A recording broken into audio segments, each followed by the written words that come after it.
Hi, this is Desalini. Welcome to episode 17 of 90s Overlooked Underheard.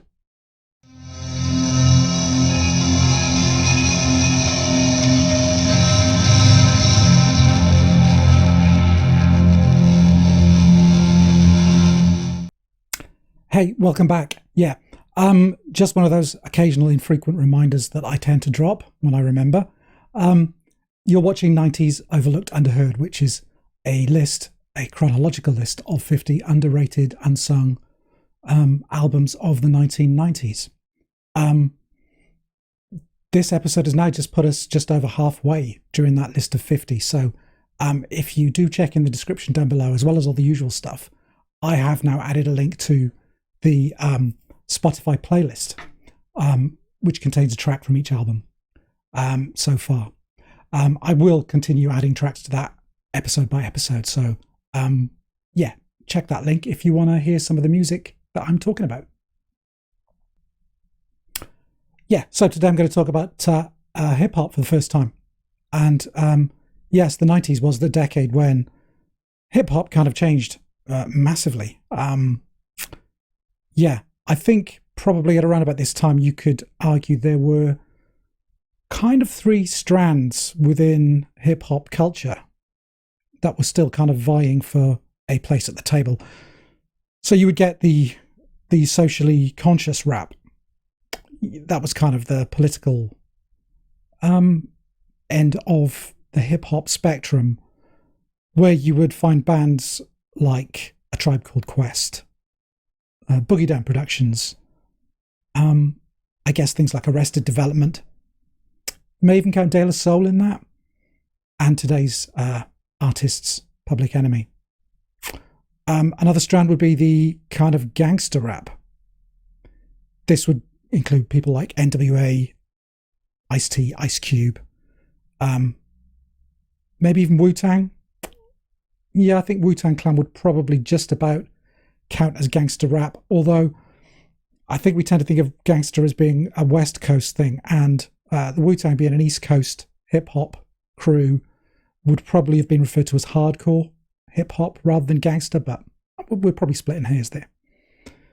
And of course, the third strand would just be the kind of the pop hip-hop, the kind of rap that crossed over into the charts in a big way. So we're talking just things like MC Hammer and Vanilla Ice, The Fresh Prince, LL Cool J, Young MC, that kind of thing. And yeah, these three kind of strands had been kind of developing from the late 80s through into the 90s. I would suggest in isolation as well. I mean, you could kind of draw a Venn diagram, if you like, with all of them overlapping, and you could probably say, hey, this is kind of a gangster rapper who is rapping about things from a political standpoint, or you could have pop, hip hop acts making socially conscious kind of things. It wasn't kind of a hard and fast one or the other. But where the overlap came was often, as I say, in cases where they were highlighting certain issues which kind of resonated with Black people, African American people in the United States and their communities. So we're talking things here like, societal or kind of institutionalized racism, issues of cultural bias, political underrepresentation or misrepresentation, issues around policing and criminal justice, economic deprivation, drugs. All these things featured prominently in a lot of the hip hop material of the day. I think that overlap and those kind of distinctions aside, you would probably assume that if we were talking about gangster rap, we would probably be talking about something which, in some way or another, glorified kind of the criminal or the gang culture of the day. So I've already mentioned that the artist I will be talking about today is Public Enemy. But before I kind of go straight into their album, just a little brief kind of very potted history of Public Enemy. They formed in 1985 in Long Island. And over the course of the late mid to late 1980s into the early 1990s, they basically were the definitive kind of political or socially conscious rap group of that time. They had a string of albums from their second album, It Takes a Nation of Millions to Hold Us Back, through to Fear of a Black Planet and Apocalypse 91. So that was their second, third and fourth albums. And they all just kind of, one after another, they cemented Public Enemy's kind of reputation in that sphere. Huge critical success. And they were one of the few, I think, big hip-hop groups of that time who actively kind of sought out a worldwide audience, that they did tour quite incessantly and visited countries that a lot of American hip-hop artists weren't really that bothered about. A lot of the bands of that time were more concerned with playing to a US audience. Public Enemy's music, the messages were often very stridently political, very confrontational, angry, and heavily influenced, I think, by, you would have to say, kind of the kind of black power and the black activist kind of politics of the late 60s and the kind of through the 70s. The music, extremely rich, very hard-hitting, very sample-heavy. Their production crew were known as the Bomb Squad, known for their kind of heavy, kind of crunching, multi-layered kind of rhythm tracks and drum breaks, and defined as well by chiefly the dueling vocals of the main songwriter, lyric writer, Chuck D, and his kind of foil, Flavor Flav.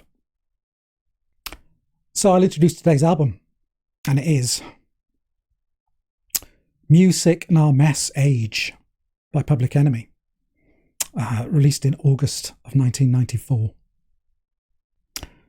So by this time, 1994, I guess gangster rap was kind of getting all the headlines, stealing all the limelight, really.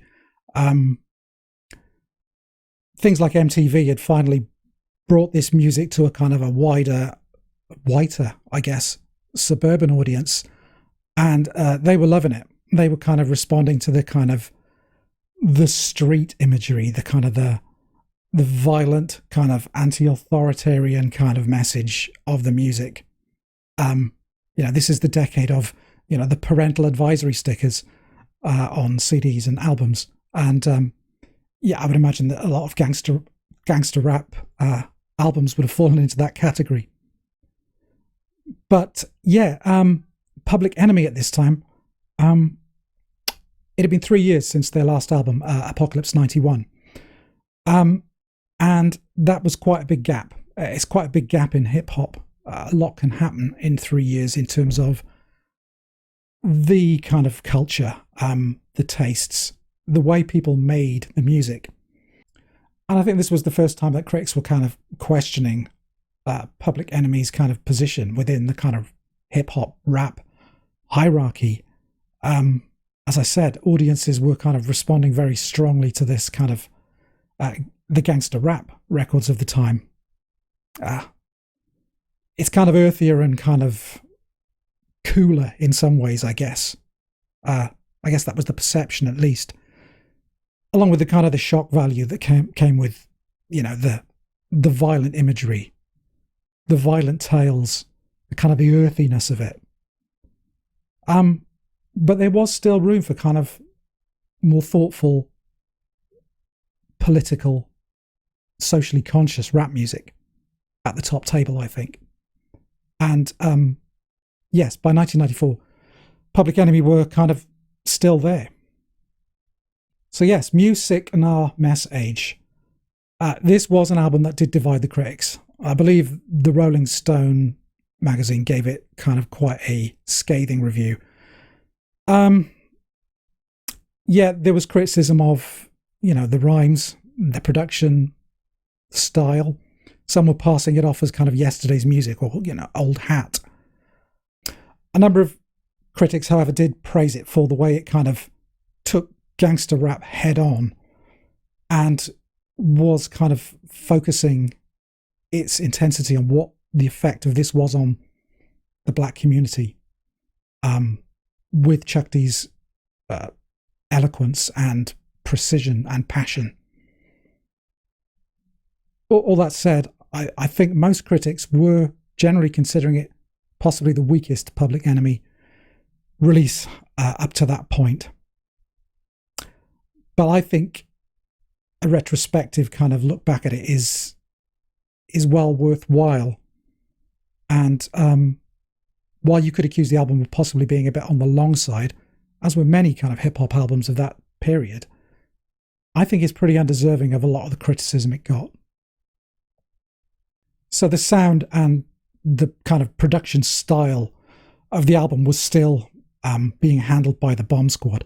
So it's still kind of that hard-hitting, layered, very arresting kind of, smack you in the face kind of feel. Very kind of upfront. Classic kind of Public Enemy in that respect. But for a number of the tracks and for a lot of the kind of the things around the beats, there is a kind of a looser, funkier, more kind of soulful feel, which kind of softens the edges just a little. It takes kind of some of the sting out of the kind of the blunt force trauma that, Public Enemy could inflict on you. Chuck often used boxing analogies. He described himself as a boxer who liked to get in there with, a 1-2 and, hit you in the face straight away, take your breath away, take you off your guard. And there are moments on the album where he still does that, but this has more of a feel of kind of a more seasoned fighter, kind of working the ring a little. So I'm just playing with Chuck's metaphor here. But, there's a litheness and a limberness, and it isn't quite so uptight and in such a hurry to kind of prove itself. It knows that this is a long fight. So some key tracks then.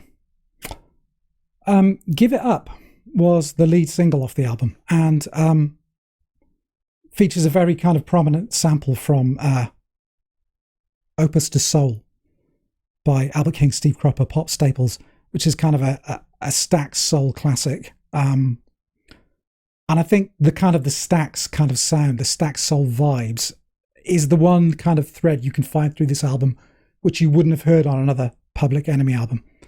I already kind of alluded to the kind of the slightly looser, funkier, more soulful feel. And I think we can kind of, you could pin that in the kind of the Stax kind of spot on the kind of soul family tree.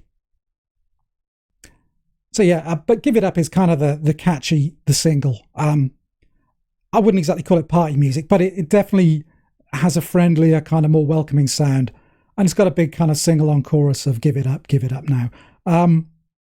But if you if you delve into the lyrics, they're as kind of pointed as ever.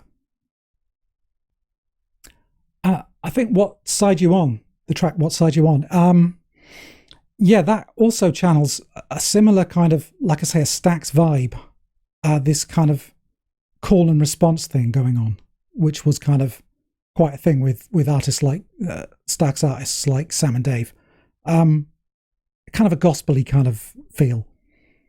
But there's something in the rhythm of the chorus as well here, where the rhythms get kind of little tricky and kind of more complex. Sounds like some extra percussion in there, which also puts me in mind of the kind of the Washington DC kind of go-go sound, that kind of treble funk thing, which also used this structure of kind of call and response vocals quite a lot. But yeah, there's this call of say what, and then the response is what side you on. So yeah, what side you on really kind of it tries to skewer that kind of performative, badassery kind of that a lot of the gangster rappers were kind of indulging in, and it was kind of painting it as this kind of it's a bit of a failure, isn't it? Really, it's a failure on your part, because once you've made your money, where do you go after that? I mean, Chuck rhymes, all in with the law, they fall in the great white hole where they be selling their soul. Yeah, so Chuck is clearly addressing with this song pretty head on the gangster kind of tropes that these people were peddling. What Kind of Power we got is the kind of archetypal Flavor Flav led number on a Public Enemy album. Again, stacked with these kind of call and response vocals, what kind of power we got? Soul power. If they throw in a kind of a little riff, a little reference to, I Know You Got Soul, from the JBs, Bobby Bird and Eric B. and Rakim. But this is one of those songs which kind of changes the pace of the album, changes the kind of the mood slightly. And it's almost kind of casting Flavor Flav as kind of the soul of Public Enemy, with Chuck being the brain or the mind. And it's there as a kind of a bit of a, an inspirational number, like a rebel rouser trying to kind of get people up again. It has that feel of like you say, a soul review, like a gospel revival tent, And yeah, I guess if you're still running with like a Stax theme, this is kind of casting Flavor Flav in that kind of like an Isaac Hayes kind of role. So the track, So What You Gonna Do Now? Yeah, it's got that kind of slinky, jazzy, funky, kind of prowling feel. Definitely not one of these hard, crunchy Public Enemy numbers that just hits you straight out of the stalls. And yeah, in this I think Chuck is kind of throwing down a challenge to kind of gangster culture in general, not just the gangster rappers. He sings, "Don't even go there with that rap. Guns, drugs and money, all you know how. So what you gonna do now?" And later in the song again, he says, "Sense goes over nonsense. When it makes no sense, I'm throwing up the fence. Now ask yourself cool, what good is the hood if you're acting a fool?" Yeah, I think this song specifically is the heart of Music and Our Message. And it's the culmination of kind of like a 3-song, I wouldn't say cycle, but there are 3 songs on the album that all pose questions. We've talked about them. It's what side you on, what kind of power you got, so what you're going to do now.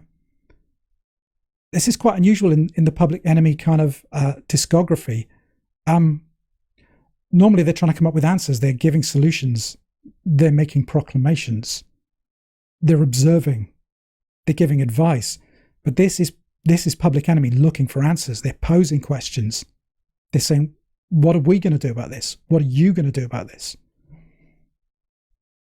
I think it's important here as well to say that Chuck D has gone on record as saying that it was never his intention to say gangster rap equals bad.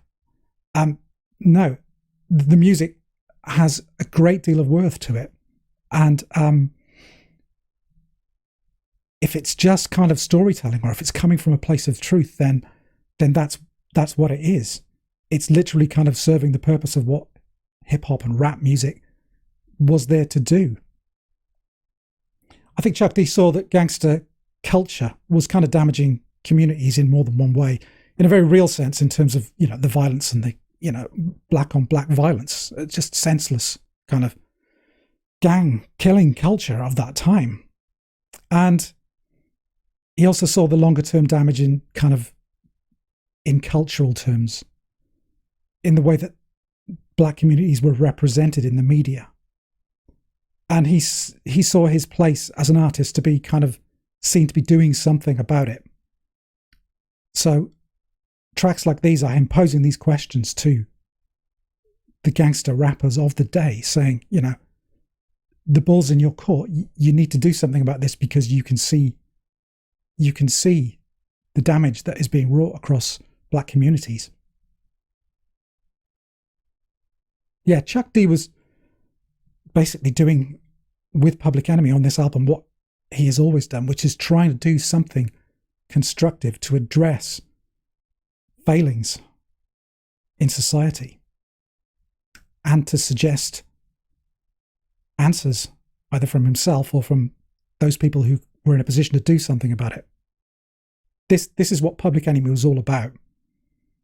And I think that's why you can argue that this album really does stand toe-to-toe with the rest of the albums in their early discography.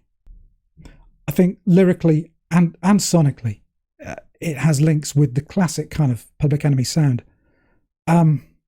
other tracks I could think of would be something like Race Against Time. It's a great one with, really hard-hitting, crunchy beats, but again, tempered with this kind of slightly warmer, funkier, more soulful sound. I think, looking back, there was kind of an effort at the time to pit Public Enemy against the kind of the gangster rap culture of the day and, see who came out on top. Was there a winner?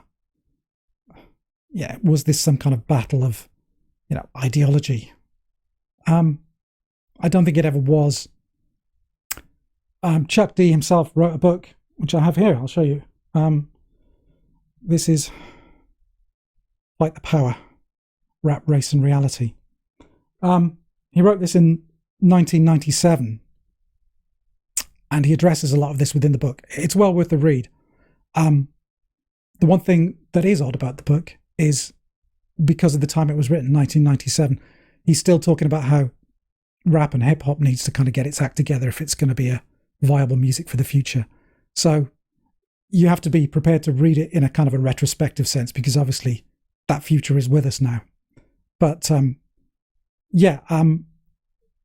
think it's a very good book if you want to kind of get a feel for this kind of ideological battle that was going on at the time, if you could even say it was a battle. But there was definitely a feeling that the socially conscious kind of political side of hip-hop was losing out.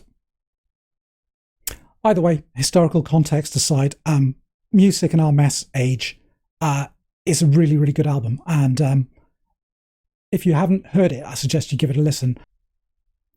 As is customary, there are some suggestions for you if you're feeling so inclined. So, please watch, mostly watch though. And if you want to keep up to date with anything to do with this series, I've already mentioned the Spotify playlist, then feel free to subscribe. But in the meantime, I'll say bye for now and see you again soon for another episode of 90s Overlooked Underheard.